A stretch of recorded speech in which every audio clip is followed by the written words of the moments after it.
नमस्कार, प्रणाम। मेरा नाम कमलेश कुमार और आज हम फिर से हाजिर हैं हमारी अपनी क्लास में। रसायन विज्ञान यानी केमिस्ट्री की ऐसी दुनिया में हम जाएंगे जहां से फिर हम 1 घंटे बाद ही वापस आएंगे, मतलब यथार्थ में। अब हम आपसे कुछ एक बातें करने जा रहे हैं। एक तो कल तो बड़ा कमाल हो गया कि हमारा जो कल का वीडियो था विद्युत ऋणात्मकता का, वो वीडियो बड़ा हिट हुआ है, बहुत हिट हुआ वीडियो। तकरीबन 24 घंटे से जो ज्यादा टाइम है, इस दौरान उसमें 350 से ज्यादा व्यूअर्स उसे मिले हैं। इतना कमाल का वीडियो बना है, इसे देखकर कई लोगों के तो कान ही खड़े हो गए हैं। हमने कल भी कहा था, आज भी हम कह रहे हैं कि हमारा जो नया टॉपिक शुरू हो रहा है, रदरफोर्ड का जो मॉडल है, इसे हम आज देखेंगे। लेकिन इसको समझने से पहले हमें 2-3 बातों को ध्यान देना है। नंबर 1, तो आप अपने स्कूल के या नीट क्लासेस के जिस व्हाट्सएप ग्रुप से जुड़े हैं, अपने भाई बहनों को, उनको ये मेरा वीडियो सेंड कीजिए, इसका लिंक शेयर कीजिए। दूसरी बात यह कि गुरुदक्षिणा के नाम पे मैं आपसे कुछ नहीं मांगता, सिर्फ यह कहता हूं कि आप इस वीडियो को लाइक करें और मेरे चैनल को सब्सक्राइब करें, यही मेरी गुरुदक्षिणा है। दूसरी बात यह कि अपनी कॉपी अपने पास रखिएगा, पेन ले लीजिए और कान में ईयरफोन डाल लीजिए। हमारा जो बोर्ड है वो बिल्कुल भी डिजिटल नहीं है, इसमें कोई दो राय नहीं है, डिजिटल बोर्ड नहीं है। इसे थोड़ा जूम करके देखना पड़ेगा, लेकिन हाँ, आपको क्वालिटी अच्छी मिलेगी पढ़ाने की। हमारी माइक व्यवस्था अच्छी है, साउंड क्वालिटी अच्छी है। कल भी मैंने आपको बताया था कि जो हम बोर्ड यूज करते हैं, जो हम डिजिटल बोर्ड यूज करते हैं, वो आपकी आंखों के लिए, आपकी सेहत के लिए हानिकारक होता है। रात को बच्चे अक्सर देखते हैं, लेकिन इस वजह से वो देख नहीं पाते ढंग से, क्योंकि उनकी आंखों में दर्द होता है, सर में दर्द होता है, माइग्रेन की समस्या होती है। इसलिए हम लोगों ने नॉर्मल बोर्ड का यूज किया है। ठीक है, आप इसे सब्सक्राइब कीजिएगा और कॉपी पेन अपने पास रखिएगा, क्योंकि आज हम नोट्स बनवाएंगे। कल से हमने ये रिवाज शुरू किया है विद्युत ऋणात्मकता वाले में। आपको कुछ भी देखना है, मैंने अब तक 4 वीडियो अपलोड कर दिए हैं, उन चारों वीडियो को आप देखिए। एक विद्युत ऋणात्मकता पे मेरा वीडियो है, दूसरा वीडियो है एटॉमिक साइज, एटॉमिक रेडियस पे है, एक है आयरन विभव पे। उसमें हालांकि डिस्क्रिप्शन में आयरन विभव लिखा हुआ है, लेकिन वो गलती से मिसप्रिंटिंग हो गया, वो एक्चुअल में आयरन विभव है। और चौथा एक वीडियो है परमाणु संरचना पे, जो मैंने 3 हफ्ते पहले अपने इस पहल एजुकेशन के चैनल पे डाला था। आप सर्च कर लीजिएगा यूट्यूब पे, अगर आप सर्च इतना कर लेते हैं पहल एजुकेशन कमलेश जांगिड़, तो यूट्यूब पे ही वो सब कुछ मेरे वीडियोस आपको शो होने लग जाएंगे, चारों के चारों। उनको आप आराम से देखिएगा। आज रात का पूरा टाइम है, इस वीडियो को तो देखिएगा, उन चारों वीडियो को भी आप लोग देखिएगा। ठीक है, रदरफोर्ड का मॉडल पढ़ते हैं। उम्मीद है आपने अपनी कॉपी पेन अपने पास रखे होंगे, कान में ईयरफोन लगा रखा होगा। रात का ये अच्छा टाइम है, इसे देखिए।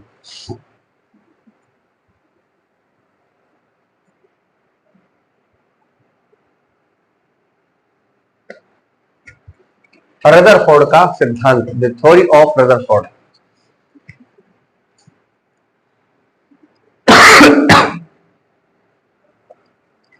आज हम रदरफोर्ड का सिद्धांत पढ़ने जा रहे हैं। देखिए, रदरफोर्ड का सिद्धांत पढ़ने से पहले हमें कुछ एक विशेष बातों की ओर ध्यान देना होगा।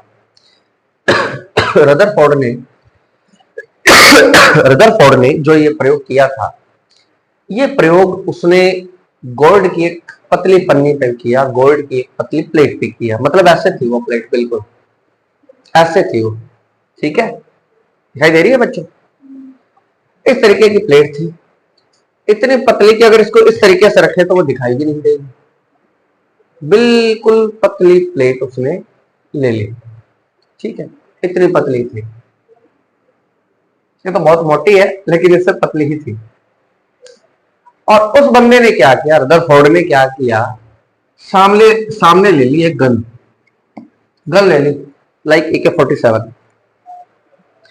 और उसने ये गन ले तो ली, अब वो उस गन से प्रहार करेगा, और उस गन में अल्फा कणों का प्रहार होगा। गन से कौन से कणों का प्रहार होगा? कौन से कणों का प्रहार होगा? अल्फा।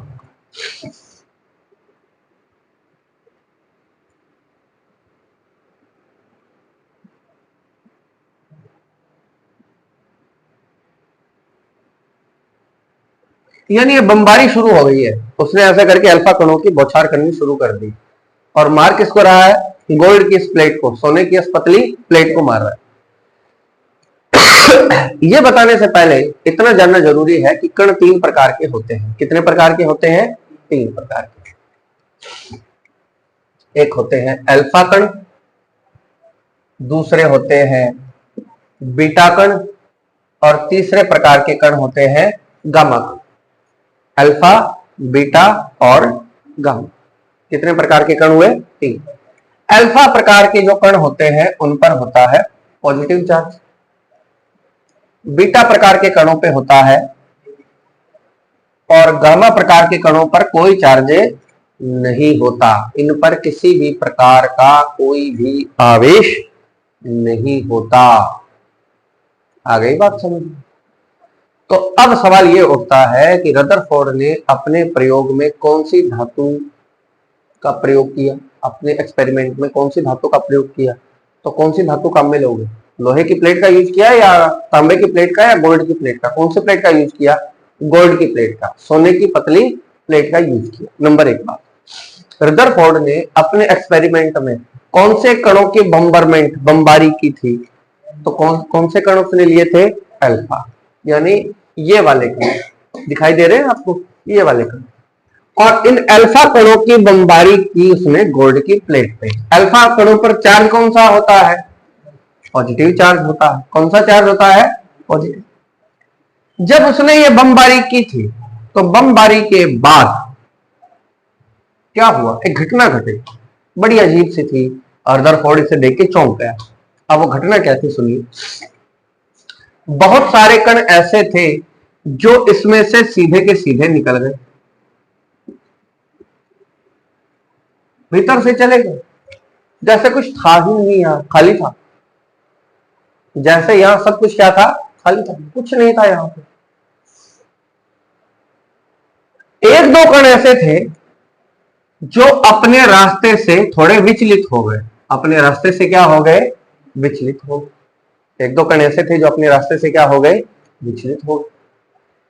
एक कण तो कलमुहा ऐसा था जो जिस रास्ते आया था उसी रास्ते वापस से लौट गया। रदरफोर्ड ने देखा, भाई ये क्या हो गया? ये क्या हुआ? ये कण वापस कैसे आया? कुछ ना कुछ तो है दया। सुना होगा आपने सीआईडी में सबने, कुछ ना कुछ तो जरूर है दया, बीच में कुछ ना कुछ तो जरूर है। कि भाई सारे कण निकल गए, इस एक को क्या इसकी मति भ्रष्ट हो गई? इसका दिमाग तो खराब हो गया कि ये कण वापस आ गया। ऐसा क्या था? कुछ ना कुछ तो है दया, बीच में कुछ ना कुछ तो है। तभी तो ये दो तीन कण विचलित हो गए और एक कण था वो वापस आ गया। इसका अर्थ यह था कि रदरफोर्ड ने अपने एक्सपेरिमेंट में कुछ कल्पनाएं की, कुछ धारणाएं दी। और वो धारणा क्या थी कि एक परमाणु का ज्यादातर भाग खाली होता है, खोखला होता है, उसमें कुछ नहीं होता, उसमें कुछ भी नहीं होता। अगर कुछ होता तो ये अल्फा कण पार कैसे चले जाते?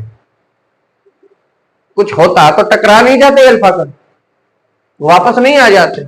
आ जाते ना वापस। ठीक है, इसका अर्थ यह है कि एक परमाणु का ज्यादातर भाग जो होता है वो कैसा होता है?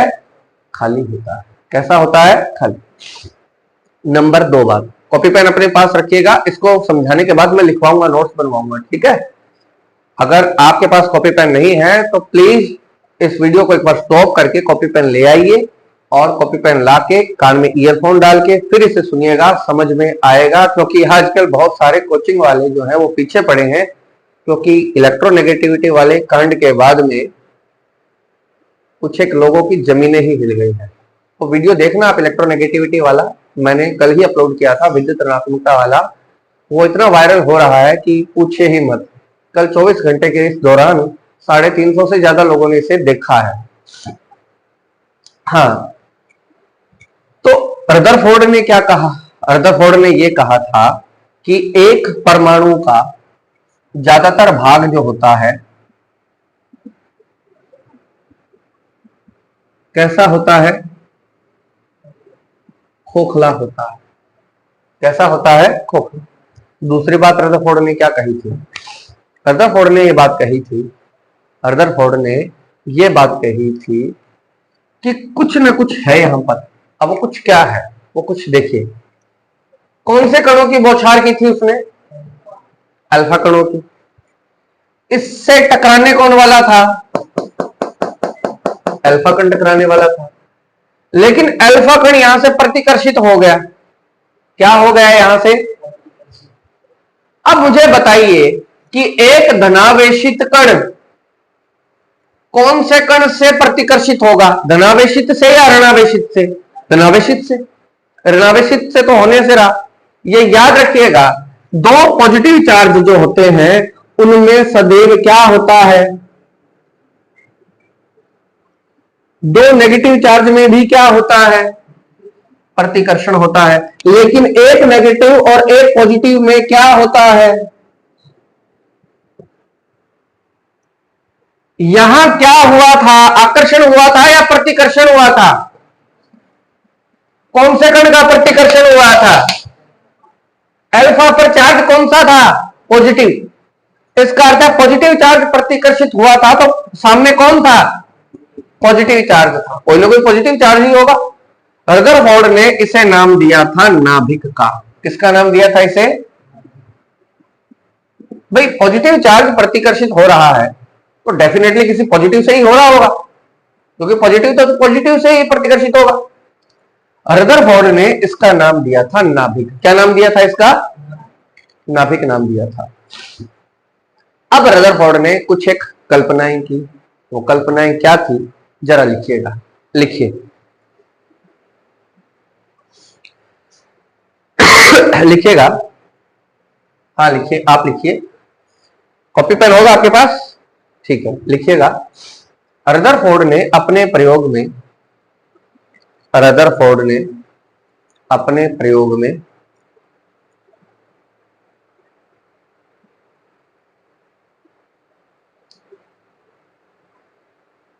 गोल्ड की पतली प्लेट पर गोल्ड की पतली प्लेट पर अल्फा कणों की बौछार की थी। अल्फा कणों की बौछार की थी।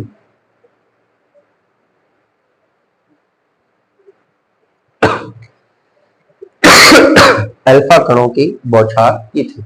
नंबर एक बात। ठीक है, अगली लाइन से लिखिएगा। अगली लाइन से लिखिए। अपने इस प्रयोग में उसने पाया अपने अपने इस प्रयोग में उसने पाया अपने इस प्रयोग में उसने पाया कि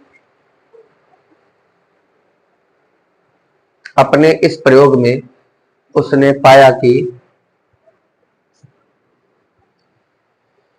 अधिकतर कण अधिकतर कण गोल्ड की प्लेट से गोल्ड की प्लेट से सीधे गुजर गए।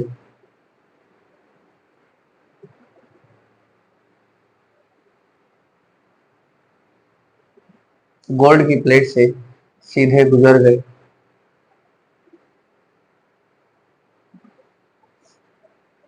कुछ कण ऐसे थे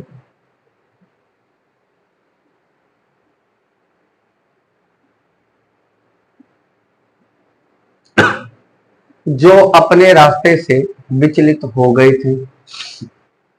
जो अपने रास्ते से विचलित हो गए थे।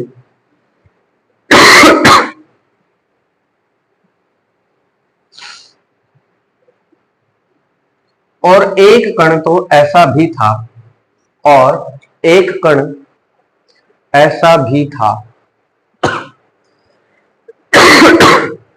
और एक कण ऐसा भी था।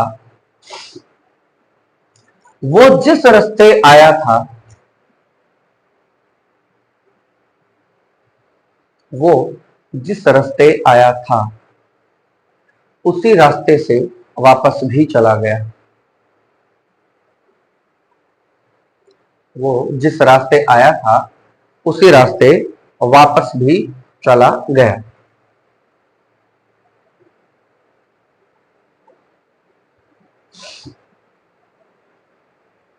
अब इसका मतलब क्या है?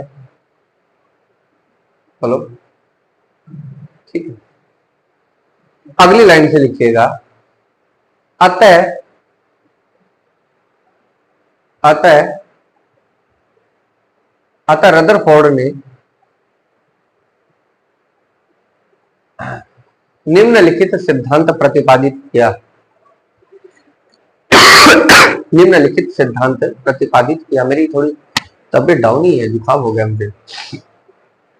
निम्नलिखित सिद्धांत प्रतिपादित किया था। सिद्धांत क्या था?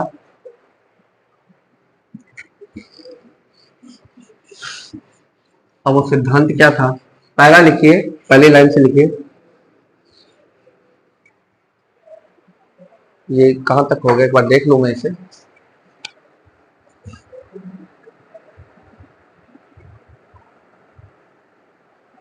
लिखिएगा, इसमें लिखिएगा, लिखिए। परमाणु का अधिकांश भाग खोखला होता है। परमाणु का अधिकांश भाग कैसा होता है? खोखला होता है। पहली धारणा ये थी, अधिकांश भाग कैसा होता है? खोखला। ठीक है।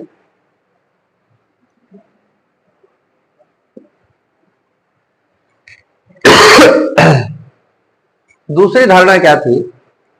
मुझे ये बताइए कि रदरफोर्ड ने जब एक्सपेरिमेंट किया था तो उसने पाया कि किसी भी परमाणु का जो धनावेश होता है वो एक ही जगह पे होता है या बिखरा हुआ होता है?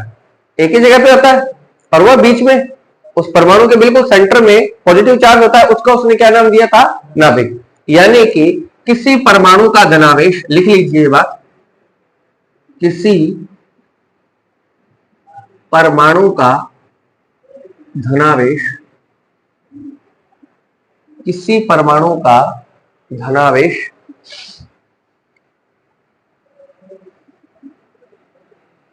किसी एक स्थान पर केंद्रित होता है। एक स्थान पर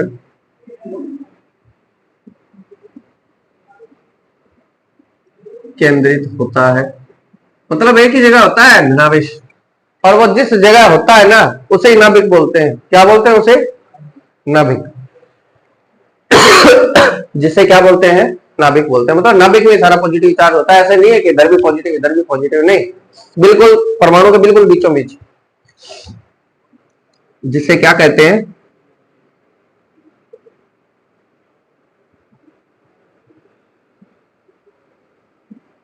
ठीक है। दूसरी संकल्पना ये थी। तीसरी संकल्पना ये थी कि चलो नाभिक के बारे में तो बता दिया उसने, तो इलेक्ट्रॉन के बारे में क्या? तो रदरफोर्ड ने बोला कि नाभिक के चारों ओर कौन चक्कर लगाते हैं? विभिन्न कक्षाओं में चक्कर लगाते हैं। क्या लगाते हैं? विभिन्न कक्षाओं में इलेक्ट्रॉन चक्कर लगाते रहते हैं। ये बात लिख लीजिए, लिखिएगा, इलेक्ट्रॉन नाभिक के चारों ओर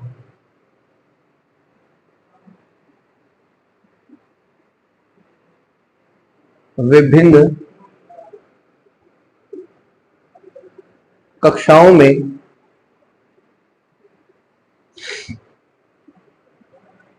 चक्कर लगाते रहते हैं। वीडियो को जूम करके देख लो अगर दिखाई नहीं दे रहा तो। यूट्यूब पर जो हमें देख रहे हैं उनसे आग्रह है कि अगर ये दिखाई नहीं दे रहा है तो इसे जूम करके थोड़ा देख ले, कोई दिक्कत नहीं है। बोर्ड से कोई फर्क नहीं पड़ता। डिजिटल बोर्ड से कोई बहुत अच्छी पढ़ाई हो ऐसा कहीं नहीं लिखा है। लिख लिया आपने? सामान्य बोर्ड से भी अच्छी पढ़ाई हो सकती है।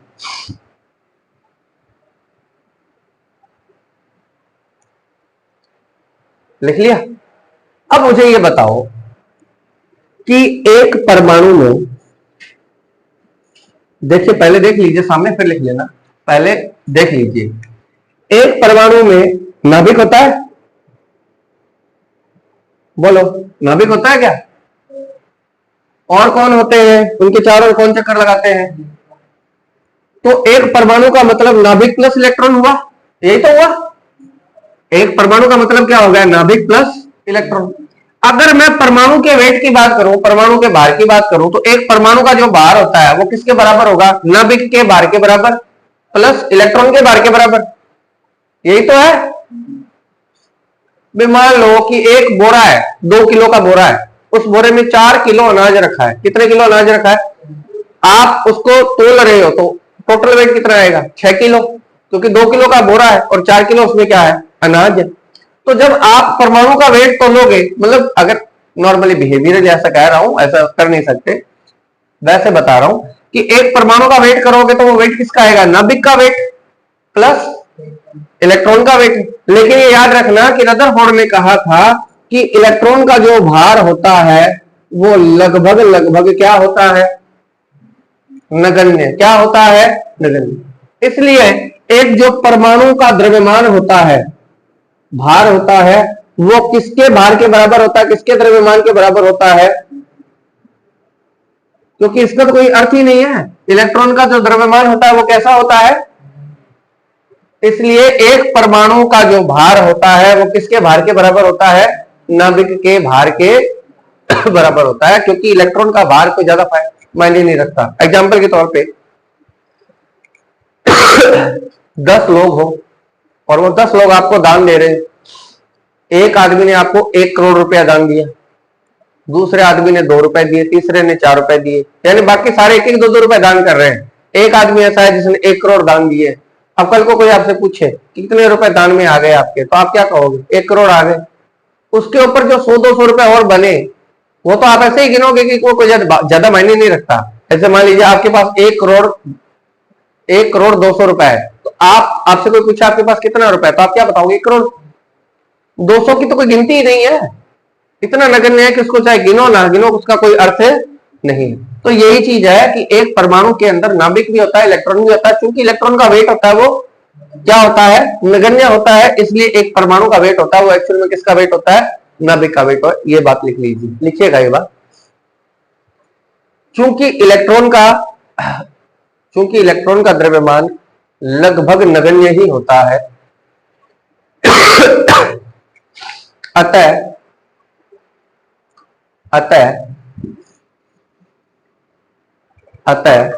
वास्तव में चूंकि इलेक्ट्रॉन का द्रव्यमान नगण्य होता है,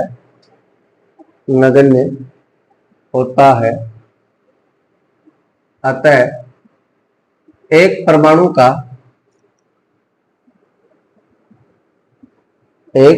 का भार वास्तव में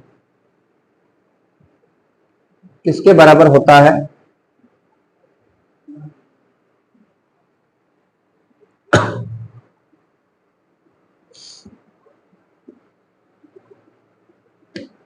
अब बताइए रदरफोर्ड ने कितनी बातें कही? टोटल 4।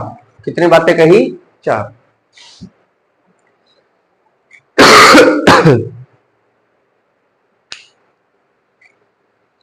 कल वाले वीडियो में, इलेक्ट्रोनेगेटिविटी वाले वीडियो में मैंने नोट्स बनाए थे। किसी को अगर देखना हो तो वो वीडियो हमारे यूट्यूब के जो व्यूअर्स हैं वो देख सकते हैं। कल वाले वीडियो को देखते हैं। अगर डिस्क्रिप्शन में डाला जा सकता है तो हम डाल देंगे उसको डिस्क्रिप्शन में इसका लिंक। बाकी आप कमलेश जांगिड़ पहल एजुकेशन करके यूट्यूब पे सर्च करोगे, कमलेश जांगिड़ पहल एजुकेशन लिख के सर्च करोगे तो भी मेरे वीडियोस आपको दिखने शो हो जाएंगे।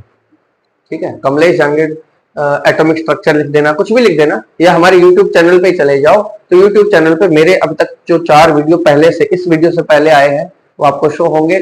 उसमें मैंने कल से ये प्रोग्राम शुरू किया है नोट्स बनाने वाला। तो अब हम सीरियल वाइज चलेंगे। कल से मैंने आपको वादा किया था, वो वादा मैं आपको निभा रहा हूँ। अब के बाद जो भी टॉपिक पढ़ाएंगे उसके आपको नोट्स भी बनाए जाएंगे, यानी एज ए स्कूल की तरह पढ़ाया जाएगा। उन सारे वीडियो को देखना। आप आगे बात समझ में, अच्छी तरह आगे बात समझ में? ठीक है, ये बात कही थी रदरफोर्ड ने। अब हेडिंग डालिए रदरफोर्ड मॉडल की कमियां। रदरफोर्ड मॉडल की कमियां, हेडिंग डालिए।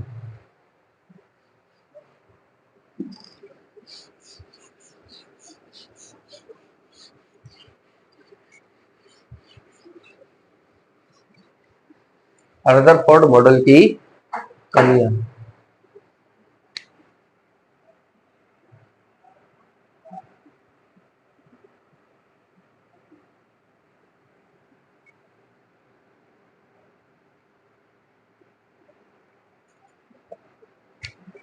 रदरफोर्ड मॉडल की कमी। अब हम कमियों के बारे में पढ़ेंगे। हाँ जी, अब मुझे आप एक बात बताइए, रदरफोर्ड ने क्या बोला था? उसने बोला था एक नाभिक होगा और उस नाभिक के चारों ओर कौन चक्कर लगाएंगे? मुझे एक बात बताओ, नाभिक पे कौन सा चार्ज है? और इलेक्ट्रॉन पर। तो इलेक्ट्रॉन को नाभिक से आकर्षित होना चाहिए कि नहीं होना चाहिए? क्या होना चाहिए? आकर्षित होना चाहिए। और आकर्षित होना चाहिए इसका अर्थ है ये इलेक्ट्रॉन घूमता घूमता घूमता घूमता इसके नजदीक आके इस पे गिर जाना चाहिए कि नहीं गिरना चाहिए? या तो परमाणु का अस्तित्व ही समाप्त हो जाना चाहिए। परमाणु का तो अस्तित्व ही समाप्त हो गया, क्योंकि इलेक्ट्रॉन जो है वो घूमता घूमता नजदीक जाते जाते नाभिक पे गिर गया। और ऐसा क्यों हुआ? क्योंकि नाभिक पे कौन सा चार्ज है? पॉजिटिव। और इलेक्ट्रॉन पर कौन सा चार्ज है? एक धनावेश और दूसरे ऋणावेश के मध्य सदैव क्या होता है? ये आकर्षण तो इनमें होना चाहिए, इसको गिर जाना चाहिए इस पे, और एक परमाणु को तो समाप्त हो जाना चाहिए। लेकिन क्या ऐसा होता है? नहीं होता। ऐसा होता है क्या? नहीं होता। इसका अर्थ यह है कि ये रदरफोर्ड मॉडल की कमियां हैं। रदरफोर्ड ये नहीं बता पाया कि इलेक्ट्रॉन सारे दिन बिना थके पता नहीं कौन सी मैगी खाता है या क्या खाता है, ओआरएस का घोल पीता है, कौन सा उसको इंजेक्शन लगाया भगवान ने, कि वो सारे दिन चक्कर काटता रहता है, कभी गिरता ही नहीं है नाभिक पे। ये है रदरफोर्ड मॉडल की सबसे बड़ी कमी। ये बात लिख लीजिए, आप लिखिएगा। रदरफोर्ड के अनुसार इलेक्ट्रॉन नाभिक के रदरफोर्ड के अनुसार इलेक्ट्रॉन नाभिक के रदरफोर्ड के अनुसार इलेक्ट्रॉन नाभिक के चारों ओर चक्कर लगाते हैं।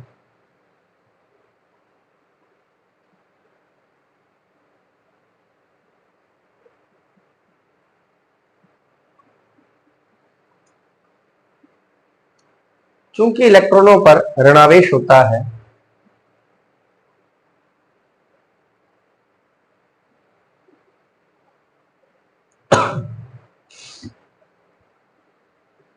क्योंकि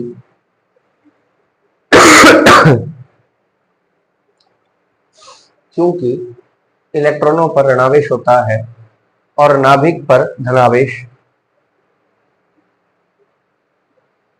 अतः इलेक्ट्रॉन को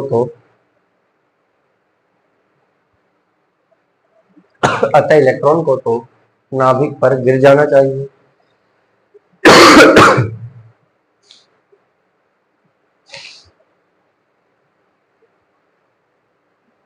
अतः इलेक्ट्रॉनों को नाभिक पर गिर जाना चाहिए, लेकिन ऐसा होता नहीं है।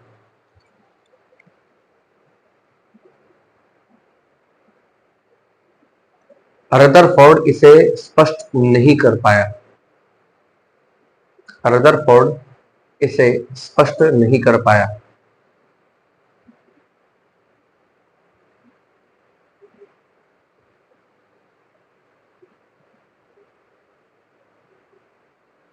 रदरफोर्ड इसे स्पष्ट नहीं कर पाया।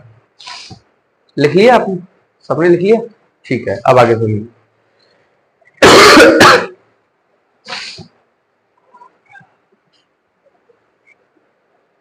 कल हमारा लगभग इसी टाइम पे एक वीडियो अपलोड होगा। अगर आप इसे सब्सक्राइब करोगे तो आपको पता लग जाएगा, ठीक है? अगर आप इसे सब्सक्राइब करोगे तो अपलोड होते ही पता लग जाएगा, क्योंकि हम ऐसे ही नोट्स बनवाने वाले हैं जिनमें आपके नोट्स भी बनाए जाएंगे, आपको पढ़ाया भी जाएगा, एज ए जैसे क्लास का माहौल होता है ठीक वैसे ही, ठीक है?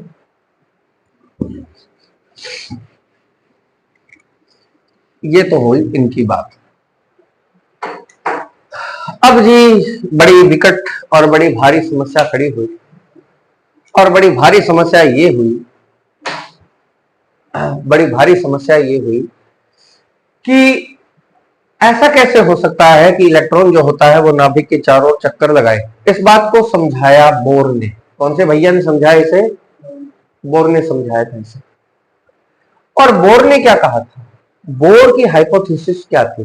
बोर हाइपोथेसिस किसी अलग दिन हम पढ़ेंगे, लेकिन आज हम इसकी थोड़ी बहुत हल्की फुल्की एक मेमोराइज कर लेते हैं, इसे थोड़ा सा हल्का फुल्का इसे समझ लेते हैं कि बोर ने इस चीज का आंसर कैसे दिया। कि रदरफोर्ड तो ये बोल के चला गया कि नाभिक के चारों ओर कौन चक्कर लगाएगा, इलेक्ट्रॉन, और नाभिक पे पॉजिटिव, इलेक्ट्रॉनों पे कौन सा चार्ज होगा, नेगेटिव। इसको इस तरीके से ले कि मान लीजिए कि आपने एक रस्सी ले ली, क्या ले ली, रस्सी ले ली, और उस रस्सी पे एक पत्थर बांध दिया। क्या बांध दिया, क्या बांधा, पत्थर। और पत्थर बांध के उस रस्सी को तुमने घुमाना शुरू किया। जैसे ये कोई लड़का था, ये लड़का खड़ा है, इसने ले रखी है रस्सी और रस्सी पे बांध दिया इसने पत्थर। वो कई देर तक इसे घुमा रहा है, कई देर तक इसे घुमा रहा है, और घुमाने के बाद लास्ट में जोर से इसे छोड़ दिया, रस्सी को छोड़ दिया हाथ से। तो बताइए वो रस्सी कहीं दूर जाके गिरेगी कि नहीं गिरेगी, वो सॉरी रस्सी और पत्थर जो है वो दूर जाके गिरेगा कि नहीं गिरेगा। यानी कि किसी चीज को केंद्र बनाते हुए जब कोई चीज उसके चारों ओर घूमती है तो वो घूमती हुई चीज उस केंद्र से दूर जाना चाहती है या नजदीक आना चाहती है, दूर जाना चाहती है। यदि उसे छोड़ दिया जाएगा तो वो दूर जाके गिरेगी। अगर उसे छोड़ दिया, आपको केंद्र बना के आपने रस्सी से पत्थर को ऐसे घुमाया और आपने उसे छोड़ दिया, तो वो पत्थर आपसे दूर जाके गिरेगा या नजदीक आके गिरेगा, कहीं दूर जाके गिरेगा। इसका अर्थ है कि आपको केंद्र बना के पत्थर घूम रहा था तो पत्थर आपसे दूर जाना चाहता है। ठीक वही बात है कि नाभिक को केंद्र बना के जब इसके चारों ओर कौन घूमेगा, इलेक्ट्रॉन, तो वो घूमता हुआ इलेक्ट्रॉन जो होता है वो उस नाभिक से कहां जाना चाहता है, दूर जाना चाहता है। यानी कि इलेक्ट्रॉन पर एक बल लगता है, प्रतिकर्षण बल। कौन सा बल लगता है, और ये एक नाभिक को इलेक्ट्रॉन से कहां धकेलता है, दूर दूर धकेलता है। इलेक्ट्रॉन को इधर, नाभिक को इधर, सॉरी इलेक्ट्रॉन को दूर धकेल देगा। ठीक है, लेकिन दूसरी बात, नाभिक पे कौन सा चार्ज है,